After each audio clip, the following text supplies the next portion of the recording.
In today's video, I'm going to show you Zorin OS 18 versus Linux Mint 22. Don't pay $48 before watching this in 2026.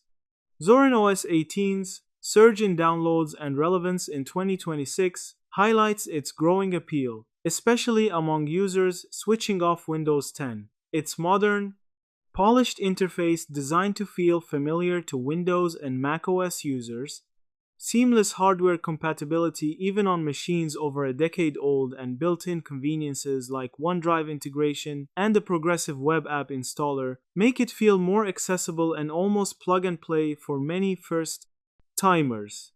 On the flip side, Linux Mint 22 sticks to its reputation as the traditionalist's choice: rock-solid stability, extremely low system resource usage, and a lightweight but very customizable desktop that doesn't hide core system functions from the user. Its Cinnamon desktop is familiar, intuitive, and responsive even on older machines, and tools like timeshift snapshots and an especially friendly software manager give it an edge in everyday reliability and troubleshooting. There's also a real community and workflow difference worth noting. Zorin's features and visuals often draw Windows veterans and creative users, while Mint's straightforward, minimal ethos appeals to those who want stability and simplicity without surprises.